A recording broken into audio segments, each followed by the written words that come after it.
सो NDA के exam के लिए रह गया है सिर्फ 1 महीना। ये लास्ट मंथ इतना ज़्यादा क्रूशियल होता है कि ये डिसाइड कर देता है कि आप एनडीए का एग्जाम क्वालिफाई कर पाएंगे या नहीं कर पाएंगे। ये डिसाइड होता है आपके कुछ स्टेप से या आपकी मिस्टेक से। अगर आपने कुछ मिस्टेक्स करी हैं तो आप एनडीए का एग्जाम क्वालिफाई नहीं कर पाएंगे। वहीं आपने अगर कुछ स्टेप्स जो मैं आपको बताने वाला हूँ वो उठा लिए तो आप आसानी से एनडीए का एग्जाम क्वालिफाई कर जाएंगे। अब यहाँ पर शुरुआत करते हैं कि ऐसी कौन सी मिस्टेक्स हैं जो हम करते हैं। ज़्यादातर एनडीए एस्पिरेंट, या वो चाहे पहली बार एग्जाम दे रहे हो या वो 2-3 बार दे चुके हों, इनमें से वो स्टूडेंट्स जिन्होंने अभी तक एनडीए का एग्जाम क्वालिफाई नहीं करा है वो इन मिस्टेक्स को करते हैं और कई बार दोहराते भी रहते हैं और हर बार यही चलता रहता है। तो इसको आपको समझना होगा कि कैसे आपको इन गलतियों को कम करना है। ये गलतियां मैंने भी अपनी एनडीए की प्रिपरेशन के दौरान करी और पहले अटैम्प्ट में मैं फेल हो गया और बहुत ही ज़्यादा बुरा लगा, अपसेट हो गया। सोचा फिर यार क्या होगा, मैंने तो बहुत ज़्यादा तैयारी करी थी, उससे कम अगली बार मैं पढ़ा था, पर मैं तरीके से पढ़ा था, किस तरह से पढ़ना था, स्ट्रेटेजी थी मेरे पास। उसके बाद जाके मैंने अपना सेकंड अटैम्प्ट और थर्ड अटैम्प्ट दोनों क्लियर कर लिया। तो ये फर्स्ट अटैम्प्ट में ये कौन सी गलतियाँ थी जिसकी वजह से मैं रह गया। तो सबसे पहले यहाँ मैं आपको बता देता हूँ कि जब मैंने फर्स्ट अटैम्प्ट देने गया तो मेरे यहाँ पर 3 जो पोर्शन होते हैं, मैथ, इंग्लिश और जीएस। तो वहाँ पर हुआ क्या, मैथ की तैयारी मेरी बहुत अच्छी थी क्योंकि मैं पीसीएम बैकग्राउंड से था। तो मैथ में मैंने 100+ का स्कोर कर लिया, पहले ही बार में किया था 300 में से। इसके बाद अगर हम इंग्लिश पर मूव करते हैं तो वहाँ पर मैंने अराउंड 80+ का स्कोर कर लिया था, जो इनफ था क्वालिफाई करने के लिए। पर जैसी जीएस की बात आई थी वहाँ पर जो मेरा स्कोर था वो 400 मार्क्स में से सिर्फ 70 मार्क्स के अराउंड रह गया था। अब इसकी वजह से मेरे जो ओवरऑल नंबर थे वो 250-260 रह गए, जिस वजह से मैं फाइनल कट ऑफ में नहीं आ पाया। दूसरी बात ये भी थी कि मैं जीएस का पोर्शन क्वालिफाई भी नहीं कर पाया था क्योंकि 25% मार्क्स के हिसाब से वो 100 मार्क्स पर क्वालिफाई होता। अब ये जीएस के पोर्शन में सबसे ज़्यादा गलतियाँ होती हैं और वहीं हम रह जाते हैं। अब जब जीएस पर पहुँचते हैं फिर वहाँ पर जाके सारी चीज़ें गड़बड़ होने शुरू हो जाती हैं। हमें समझ नहीं आता है हम कहाँ से शुरुआत करें, किससे शुरुआत करें, किससे पकड़ें। तो वो सारी गड़बड़ ना हमको ले जाती हैं नीचे की तरफ और हम एनडीए का एग्जाम क्वालिफाई नहीं कर पाते। तो सबसे पहले बात करते हैं मैथ की। तो मैथ में मेरी पीसीएम की वजह से सही थी तो मैंने तो वो क्वालिफाई कर ली और अच्छे खासे मार्क्स मेरे आ गए। मैं बिल्कुल खुश था। जब मैं पहला पेपर देकर निकला था तो बहुत ज़्यादा एक्साइटेड था। मैंने कहा यार मैथ का तो हो गया लगभग, इतना तो क्वालिफाई कर जाएंगे। फिर जब आती है जीएटी की बात, जीएटी के पेपर मैं देने बैठा तो मैंने पहले भी माइंड मेकअप करके गया था कि हाँ यार इंग्लिश में तो इतना कर लेंगे कि बस स्कोर हो जाए, क्वालिफाई हो जाए। तो क्वालिफाई के लायक तो वहाँ भी हो गया, पर जीएटी में जाके बैंड बजी। अब जीएटी में बैंड बजती क्यों है, जीएटी में टोटल हो जाते हैं आपके 7 से 8 सब्जेक्ट। वो कैसे, क्योंकि आपके पास यहाँ पर होती है physics, chemistry, biology, history, geography, economics और आपकी पॉलिटी। इसके बाद आपके पास करंट अफेयर। तो टोटल आपके पास 7 से जब 8 सब्जेक्ट हो जाते हैं तो हम उसी पर फोकस करना शुरू कर देते हैं। सेम मैंने किया, मैं जाके फोकस करता था कि कोई भी नहीं छूटे मेरा, ना मैं हिस्ट्री छोड़ूंगा, ना मैं फिजिक्स छोड़ूंगा, ना मैं करंट अफेयर छोड़ूंगा। सबको पढ़ने में लग गया और काफ़ी दिन ये तैयारी लगातार करते रहे। लेकिन जब लास्ट मंथ में भी पहुंचे थे तब भी ये तैयारी पूरी नहीं हो पा रही थी और आखिरी महीने में जहां आज आप खड़े हैं वहां मैं खड़ा था और मुझे देखकर लग रहा था यार तैयारी पूरी नहीं हुई है, पर अंदर से वही सोच रहा था नहीं पूरी करके जाऊंगा, मुझे तो यार सब पूरा करना है। मैं अभी तक पूरा करता आया सिलेबस में, 11th में 12th में हम तो पूरा करके जाते थे सिलेबस। तो वो पूरा सिलेबस करने की जो आदत थी या वो ज़बरदस्ती के कुछ सिली आपके रीज़न होते हैं कि आपको भी पूरा करना है, मुझे ज़्यादा लाने हैं मार्क्स, तो इस वजह से मैं पूरा करने में लगा रहा। तो इस वजह से मेरा हुआ क्या कि साइंस जो मेरा एक अच्छा पोर्शन था वो भी मेरा ख़राब हो गया क्योंकि मैंने सोचा यार साइंस तो ठीक ठीक है लेकिन मैं सोशल स्टडीज़ में ज़्यादा फोकस कर लेता हूँ। तो जब वहाँ फोकस करना शुरू करा तो गड़बड़ होना शुरू हो गई क्योंकि मैं अभी तक उस बैकग्राउंड से ही नहीं था जो चीज़ें मुझे वहाँ पर पढ़नी हो रही थी।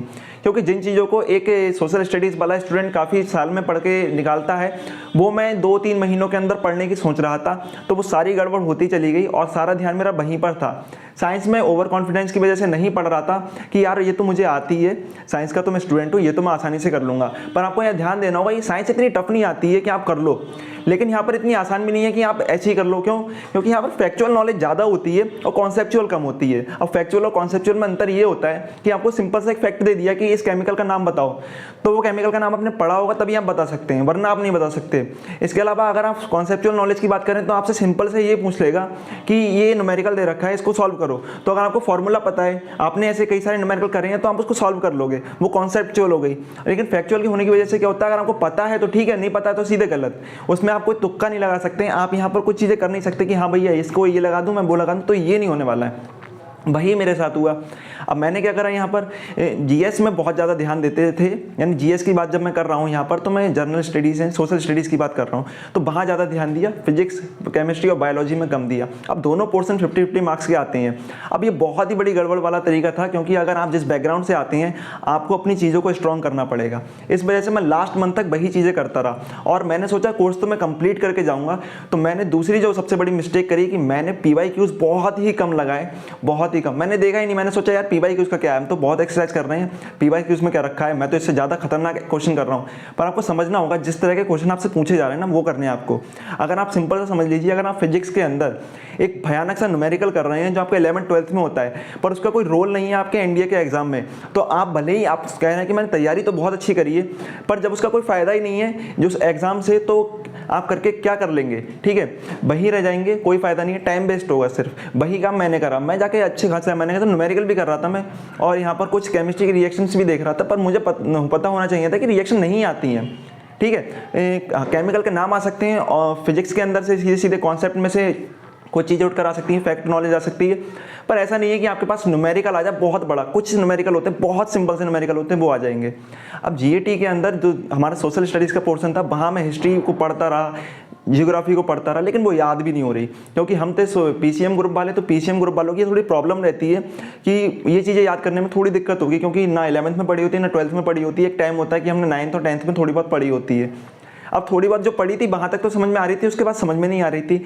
पर जब हम बात करते हैं यूपीएससी का एग्ज़ाम देने की, तो वहाँ पर आपको पता है कि ये चीज़ें कितनी ज़्यादा टफ आती हैं, तो इस वजह से वो याद भी नहीं हो पा रही थी। और प्रीवियस ईयर क्वेश्चन इसके देखे मैंने, लेकिन थोड़े से तो मुझे भी लग रहा था यार कि थोड़ा टफ तो है, लेकिन फिर भी अंदर से लग रहा था अरे टफ है तो कर लेंगे, ऐसा थोड़ी ना हम कर नहीं पाएंगे, अब तक करके आए हैं। तो वहाँ करने की वजह से बहुत टाइम वेस्ट हुआ, और लास्ट मंथ में भी यही कर रहा था। क्यों? मैंने मॉक छोड़ दिए, मैंने PYQs छोड़ दिए, लास्ट मंथ में कुछ नहीं करा। एक बार भी मैंने मॉक पेपर नहीं लगाया था, मैं ऑनेस्टली आपको बोल रहा हूँ, एक मॉक भी मैंने नहीं लगाया, और मैं इस ओवर कॉन्फिडेंस में था कि इंडिया का एग्जाम तो मैं ऐसे ही क्वालिफाई कर लूँगा। अरे मॉक क्या है, मॉक से खतरनाक क्वेश्चन तो मैंने करे हैं।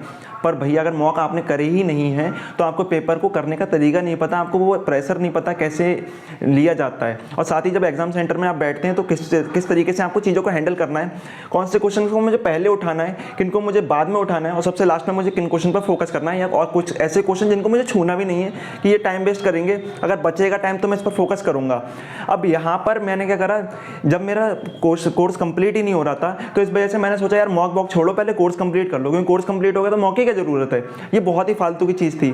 अब यहाँ पर इतनी सारी चीज़ें मैंने सोच रखी थी कि सारे सब्जेक्ट में क्लियर करके जाऊँगा, तो यहाँ पर 8 सब्जेक्ट वो हो गए, और हमारे इंग्लिश और मैथ यहाँ पर टोटल 10 सब्जेक्ट हो जाते हैं। अभी 10 सब्जेक्ट कोई पढ़ने जाएगा तो आप खुद सोचिए कि आप अपने 12th में 5 या 6 सब्जेक्ट नहीं पढ़ पाते हैं, तो आप यहाँ पर 10 सब्जेक्ट कैसे पढ़ लेंगे? और वहाँ पर जो 10 सब्जेक्ट आ रहे हैं वो 11th-12th के आ रहे हैं, और साथ ही आप कॉम्पिटिटिव एग्जाम के लिए जा रहे हैं, जहाँ पर आपके लिए सिर्फ लिखना नहीं है, आपके लिए एक आंसर देखना है, और अगर आपको पता है तो सही है, वरना तो सीधे गलत। इस वजह से क्या हुआ कि मैं पूरा टाइम उसमें ही देता रहा कोर्स को कंप्लीट करने को। लास्ट दिन भी पहुँचा था, समझ लीजिए मेरी कुछ चीज़ें कंप्लीट तब भी नहीं हुई थी, और नहीं होती हैं। अगर आप भी तैयारी कर रहे हैं आप भी नहीं कर पाएंगे कंप्लीट, तो वहाँ पर मुझे ध्यान देना चाहिए था। अब ये सारी गलतियाँ से मैंने जब सीखा तो मेरे मार्क्स करीब 250-260 आए थे पहले अटेम्प्ट में, 330 के ऊपर लगभग कट ऑफ जाती थी, तो वहाँ से तो मैं बहुत दूर था, और साथ ही मैं क्वालिफाई तक नहीं कर पाया था जीएटी में। तो यहाँ पर तो गलती सबसे बड़ी यही होगी कि मैं जीएटी क्वालिफाई भी नहीं कर पा रहा हूँ। अब नेक्स्ट अटेम्प्ट में इन सारी गलतियों को मैंने देखा, और पूरा कोर्स कंप्लीट करने की जगह पर मैं गया ट्रेंड एनालिसिस पर कि भाई पहले ये देख लेता हूँ टॉपिक्स कौन कौन से हैं, ऐसे कौन से चैप्टर्स हैं जिनमें से ज़्यादा क्वेश्चन बनते हैं। अब इन जब क्वेश्चन ज़्यादा आते हैं तो मैं उन टॉपिक को पकड़ूं, क्योंकि यहाँ पर आपको एनडीए का जब एग्जाम क्वालिफाई कर रहे हैं तो एक टॉपर बच्चा भी यहाँ पर एनडीए का जो टॉप करता है वो 650 मार्क्स ही लेकर आता है। तो इतने मार्क्स तो टॉपर लेकर आ रहा है 900 में से, तो मैं क्यों सोच रहा हूँ कि मैं 800 प्लस करूँगा? तो मुझे कम से कम यहाँ पर ये सोचना चाहिए ना कि मैं 450 प्लस कर लूँ, 500 प्लस कर लूँ, क्योंकि मैं फाइनल मेरिट में भी आ जाऊँगा, और लास्ट में मुझे एसएसबी का कॉल लेटर भी आएगा, और वहाँ पास होता हूँ तो मैं ज्वाइनिंग भी मुझे मिल जाएगी इतने मार्क्स पर। तो वहाँ फोकस की जगह मैंने पूरा कोर्स कंप्लीट करने पे फोकस कर दिया, जो सबसे बड़ी गलती थी।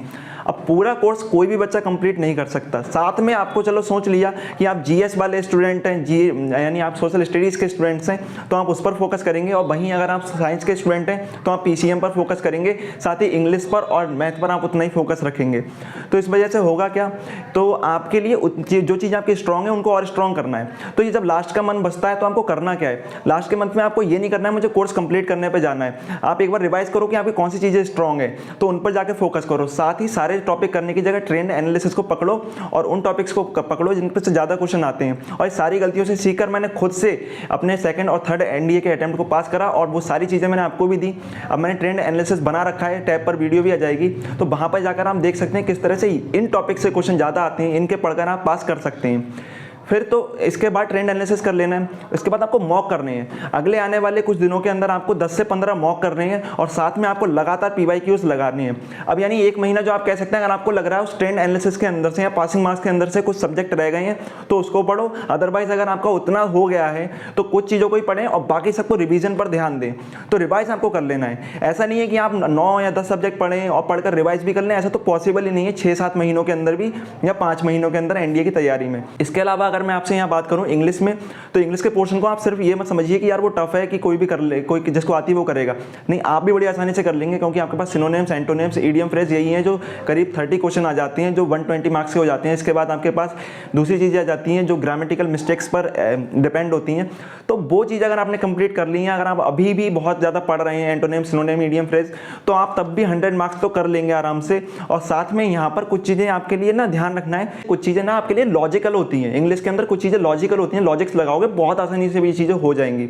और फिर उसके बाद अगर हम बात करते हैं दूसरी तरफ जो हमारा मैथ का पोर्शन है, तो अगर आप PCM स्टूडेंट्स हैं तो आपके पास मैंने ट्रेंड एनालिसिस बना रखा है। उन टॉपिक्स को पढ़ो, बड़ी आसानी से अगर आप कर लोगे मैथ को। और अगर आप मैथ कर चुके हैं, अच्छी मैथ है आपकी, तो आप वहाँ भी मार्क्स गेन कर सकते हैं। और तो इसके अलावा आपको GAT में आपको पासिंग मार्क्स की तरफ ज़्यादा जाना चाहिए क्योंकि आपकी शायद GAT इतनी अच्छी नहीं होगी, पर आपको साइंस और इंग्लिश पर फोकस कर लें, GS पर थोड़ा सा यानी सोशल स्टडीज़ पर थोड़ा कम फोकस करें तो ज़्यादा अच्छा रहेगा। अब इसी के बाद अगर हम दूसरी तरफ चलते हैं, जैसे कि जो स्टूडेंट्स यहाँ पर मैथ के बैकग्राउंड से नहीं है, तो उनके लिए भी एक वीडियो बनाया जहाँ मैंने कुछ ऐसे टॉपिक बताए, कुछ हलवा टॉपिक बताए मैथ के, जहाँ से आप शुरुआत कर सकते हैं। आपने अगर देखी है नहीं देखी है, मैं टैब पर वीडियो डाल दूंगा, डिस्क्रिप्शन में लिंक मिल जाएगा, उसको जाकर देखें, आपको मैथ वहाँ से करनी है। फिर जब बात आती है GAT के, तो आपको इंग्लिश पर तो फोकस करना ही करना है, वो मैंने आपको बता दिया, बड़ा सिंपल सा है। इसके अलावा फिर आपके पास रहता है आप साइंस पर फोकस कम करके सोशल स्टडीज़ पर ज़्यादा फोकस करें, वो ज़्यादा आपके लिए फ़ायदेमंद होगा क्योंकि आपका वो टॉपिक स्ट्रॉन्ग है तो आपको वो बहुत ज़्यादा फ़ायदा देने वाला है। ये सारी गलतियों से मैंने सीखा। मैं PCM का स्टूडेंट था, मैंने मैथ फोकस करा, इंग्लिश फोकस करा, मैंने साइंस फोकस करा। GS के अंदर यानी सोशल स्टडीज़ को मैंने पढ़ा, पर उतना नहीं कि मैंने अपना ज़्यादा टाइम दिया उतनी उन चीज़ों को जो मुझे लगता था कि आसानी से हो जाएंगी। तो यार वहाँ भी आप कम से कम 5-10 क्वेश्चन तो करके ही आओगे और यहाँ भी 2-4 तो ख़राब करोगे। मैं साइंस में ऐसा नहीं कि आप सभी सही करके आओगे, तो ये भी पॉसिबिलिटीज़ हैं। साथ ही करंट अफेयर्स को ज़्यादा नहीं देना है, सिर्फ वीडियोस देख लेनी है, उसी से आपके करंट अफेयर्स क्लियर हो जाएंगे। कुछ चीज़ें लगता है आपको नोट्स बना लें तो कर सकते हैं, लेकिन आपको मॉक, PYQ और साथ में आपको रिवीजन इस महीने में बहुत ज़्यादा जरूरी है। तो ये महीना सिर्फ यही डिसाइड करता है कि अगर आपने ये सारी गलतियां कर रहे हैं, पूरे कोर्स कंप्लीट करने पर जा रहे हैं, तो एनडीए का एग्जाम क्वालिफाई नहीं कर पाएंगे।